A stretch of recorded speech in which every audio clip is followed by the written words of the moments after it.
Twitter will no longer allow two prominent state-owned Russian media organizations to advertise on its platform. The company has decided to off-board advertising from any account related to either Russia Today, otherwise known as RT, or Sputnik. According to a blog post, the decision is effective immediately and is based on a belief that both enterprises interfered with the 2016 US elections. Twitter also cited evidence on election hacking from a director of national intelligence report to back up its decision. But here's the thing. While RT and Sputnik can no longer buy ads, their accounts will not be suspended. As a refresher, both are news organizations funded by Russia's government. In the UK, RT employees have to register as foreign agents. Sputnik is known for being RT's BuzzFeed-like, wild and crazy younger sibling.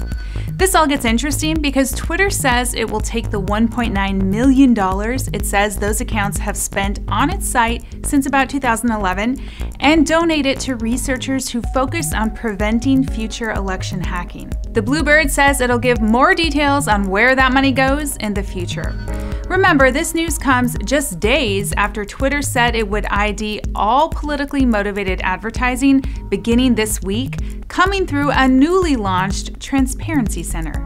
And just today, Twitter gave an update on its third quarter finances, and for a change, the outlook looks better than it has in quite a while. Its monthly active user figures have increased, and net losses have been trimmed to a measly $21 million. It is possible that Twitter could show a profit if this turnaround trend continues. To get caught up on some of the biggest tech stories of the week, click the video tab on Engadget.com.